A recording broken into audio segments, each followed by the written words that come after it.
Olá, bom dia a todos. Eu sou o Bruno Ribeiro, esse é mais um vídeo da Atmosfera Livre e dessa vez eu vou falar um pouco sobre essa mudança no padrão que aconteceu no mês de outubro e também início de novembro, né? Em que setembro foi um mês bastante seco, teve um grande número de incêndios, inclusive em boa parte do Brasil, e outubro mudou completamente esse padrão e foi um mês bastante atípico, bastante úmido, com bastante precipitação e foi um começo bastante abrupto, né, da estação chuvosa. Então essa mudança de padrão ela foi bastante incomum, a gente foi de anomalias negativas de precipitação para anomalias positivas de precipitação de setembro para outubro e também se estendendo agora até o início de novembro. Então eu vou fazer uma análise mais climatológica, vamos dizer assim, né, comparando as anomalias dos 2 meses em relação à média dos últimos 30 anos, para tentar entender por quais foram as diferenças, né, entre esses períodos de setembro e outubro e até o início do mês de novembro. Então aqui esses são mapas da reanálise do NCEP-NCAR.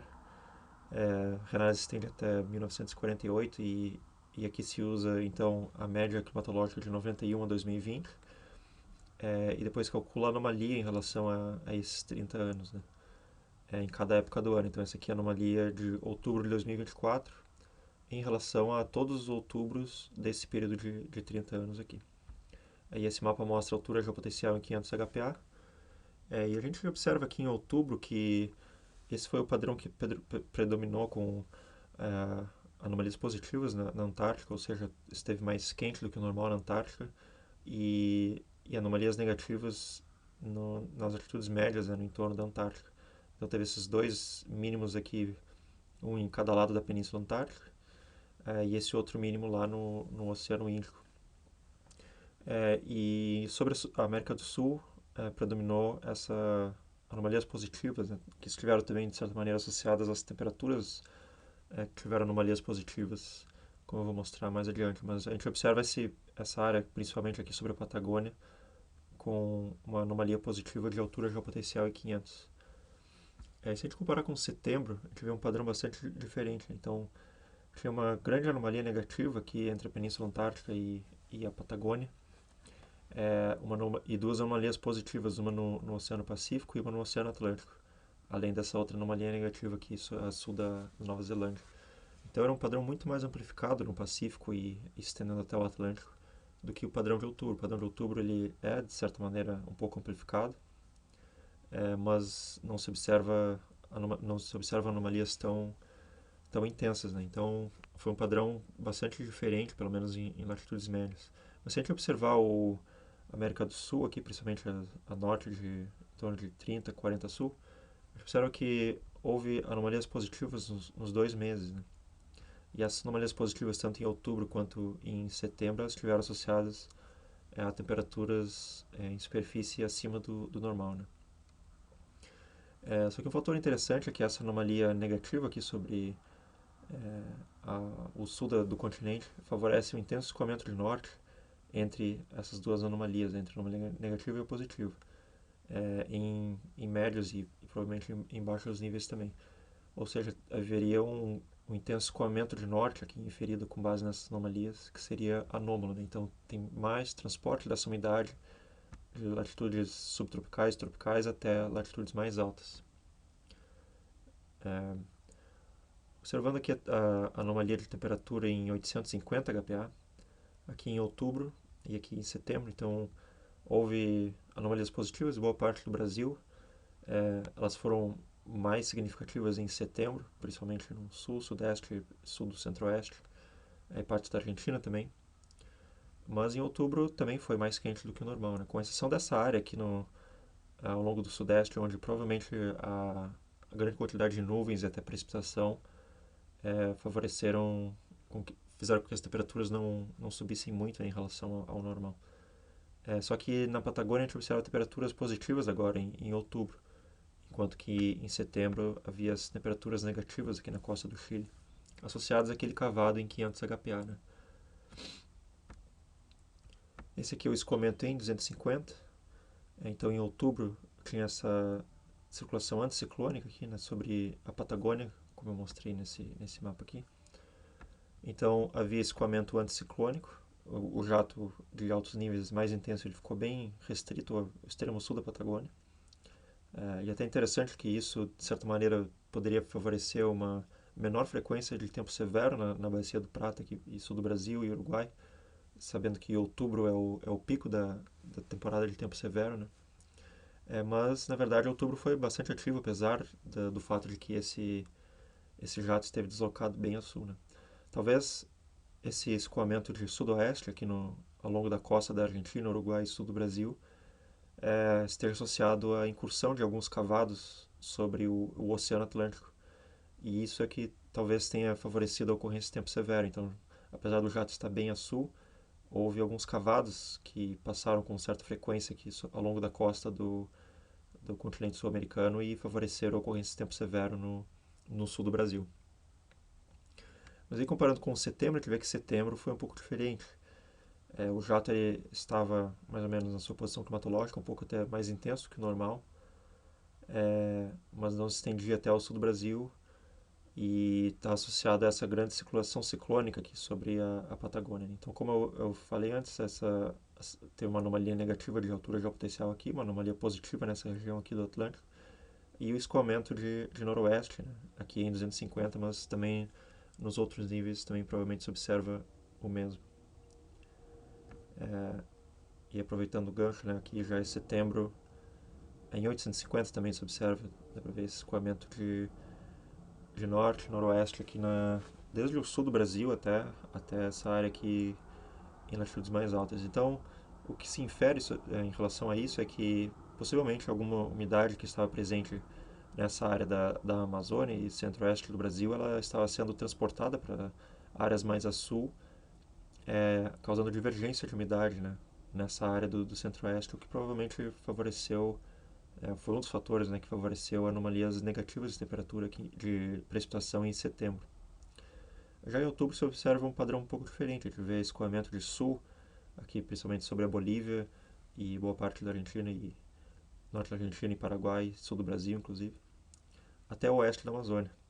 Em outubro teve vários sistemas convectivos aqui no oeste da Amazônia, foi uma época bastante ativa aqui nessa região. E também se vê um certo escoamento em direção ao sudeste em 850, o que possivelmente favoreceu também a ocorrência de mais precipitação nessa área, já que tem essa área que é a única área que está úmida, né, nessa época do ano. Então tem que haver algum transporte dessa umidade em direção ao sudeste, ou da bacia amazônica ou até do Oceano Atlântico, mas não foi o caso, né? Esse transporte de umidade em outubro de 2024 aconteceu a partir da bacia amazônica por esse escoamento de noroeste aqui que se observa. E aí, comparando com setembro, a gente vê que tinha um escoamento até do Atlântico em direção ao centro do país, mas não é um escoamento que favorece tanto o transporte de umidade, porque o Atlântico ele não está tão quente nessa época do ano, né? Final do inverno e início da primavera, então o Atlântico ele ainda está um pouco frio. Então esse escoamento, apesar de ter o escoamento do oceano em direção ao continente, não foi suficiente para transportar a umidade e causar precipitação significativa nessa região. Então manteve o tempo bastante seco. E além disso tem uma circulação anticiclônica aqui, né? Fraca, mas existe, que também favorece a inibição da convecção e da precipitação, né? Então é uma área onde tem descendência e não ocorre precipitação. E agora essas são as anomalias de água precipitável. Então em outubro esteve bastante úmido, principalmente nessa área aqui do leste de Minas Gerais, Espírito Santo. E aqui houve até um episódio de zacas em outubro, que não é muito comum, mas houve um episódio no final de outubro. E além disso se observa anomalias positivas em boa parte do Brasil, desde o sul da Amazônia até o centro-oeste, sudeste e até partes do norte do Rio Grande do Sul.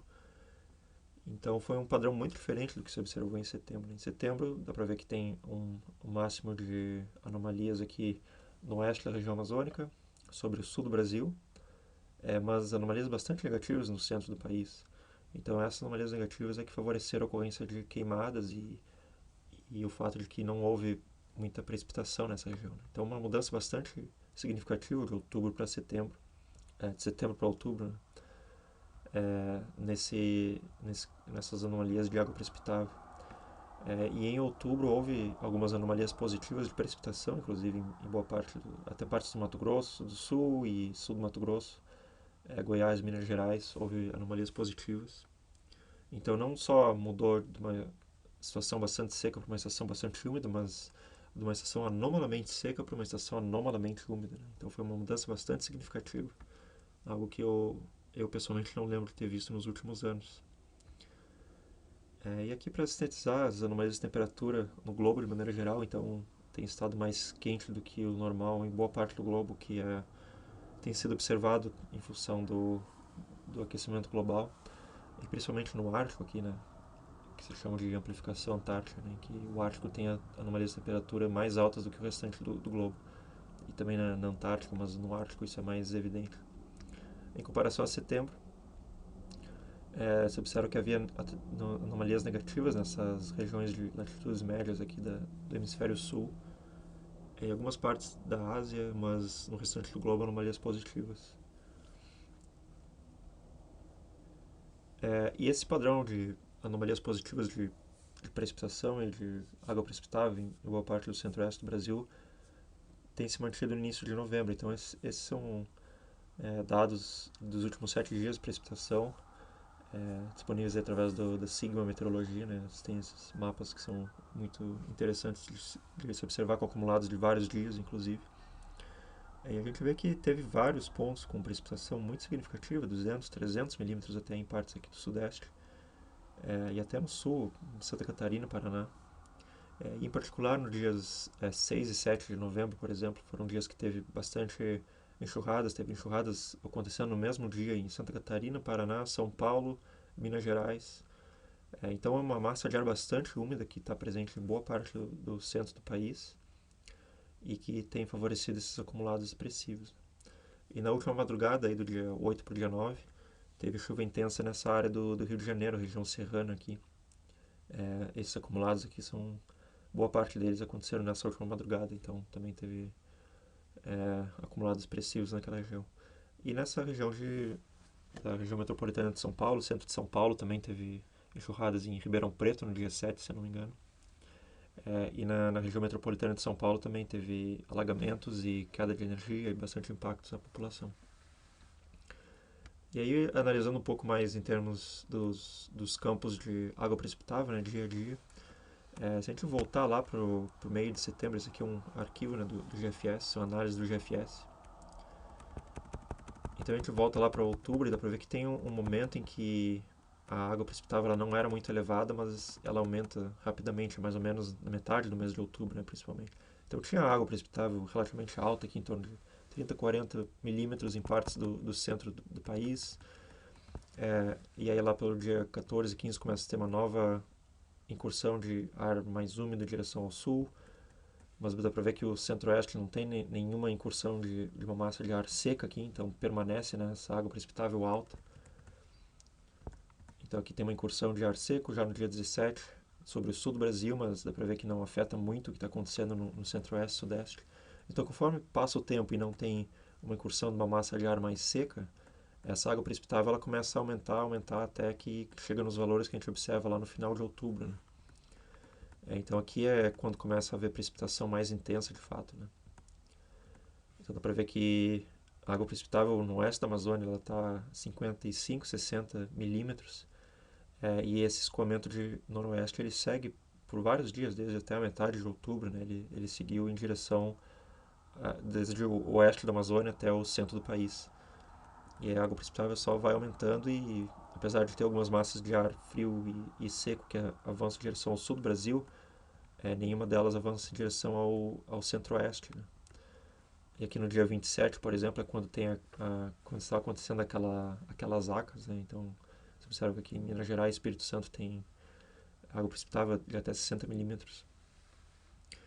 E aí a água precipitável no oeste da Amazônia também aumenta bastante, chega a 65 milímetros em vários pontos, acima de 60 milímetros, uma ampla área, no final de outubro. E aí a gente vai avançando. Aqui, quando momentaneamente fica um pouco mais seco, né, nesses dias finais de outubro, Mas aí no início de novembro, novamente começa a aumentar a água precipitável. E, por exemplo, se a gente pegar aqui o dia 5, 6, 7, é quando a gente observa já um claro estabelecimento dessa ampla massa de ar com água precipitável elevada, acima de 50 milímetros, em boa parte da região. E isso provavelmente já vai manter essa estação chuvosa, né, até o mês de fevereiro, março aí. Então esses eventos momentâneos que aconteceram aqui em outubro, em que começou aos poucos a aumentar a água precipitável no centro-oeste e sudeste do Brasil, foi o que acabou ancorando, né, essa massa de ar bem úmida sobre o centro do país. E isso se manteve aí no início de novembro, né? O que é interessante, eu acho que no mês de outubro, geralmente acontecem mais incursões de ar um pouco mais seco, né, em direção ao centro do país. E eu acho que nesse mês de outubro houve alguma mudança no padrão que provavelmente inibiu, né, essa incursão de massas de ar mais seco, e a água precipitável ela conseguia aumentar gradativamente, até chegar num ponto em que a precipitação ela começa a acontecer de uma maneira mais contínua no centro do país. E aí, como o solo já não está mais seco, ele passa a ficar úmido, então tem uma retroalimentação dessa convecção, porque a convecção já não necessita mais esse transporte de umidade desde a bacia amazônica até o centro-oeste e sudeste do Brasil. O próprio solo do centro-oeste e sudeste do Brasil está úmido o suficiente para favorecer a convecção e manter essa convecção, né? E aqui no final do dia 7 foi quando começa a avançar essa frente fria aqui pelo sul. E aqui foi no dia que aconteceu enxurradas em vários pontos, né? Então dá pra ver que é uma massa de ar bem úmida, algo que só se observaria no meio do verão, né? Mas que já no início de novembro e final da primavera já tem sido observado. Então foi uma mudança bem significativa de padrão. Se a gente analisar aqui a anomalia de água precipitável, também se observa que está acima de 2 desvios padrão em uma área bastante ampla, né? Então foi uma mudança bastante significativa que aconteceu em outubro.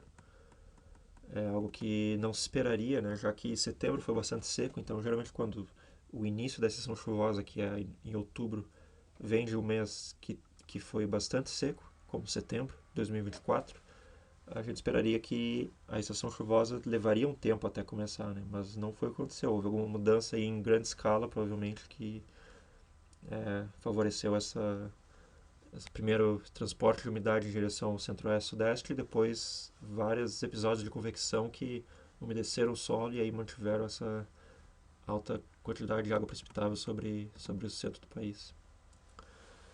Então era isso por hoje, e até uma próxima.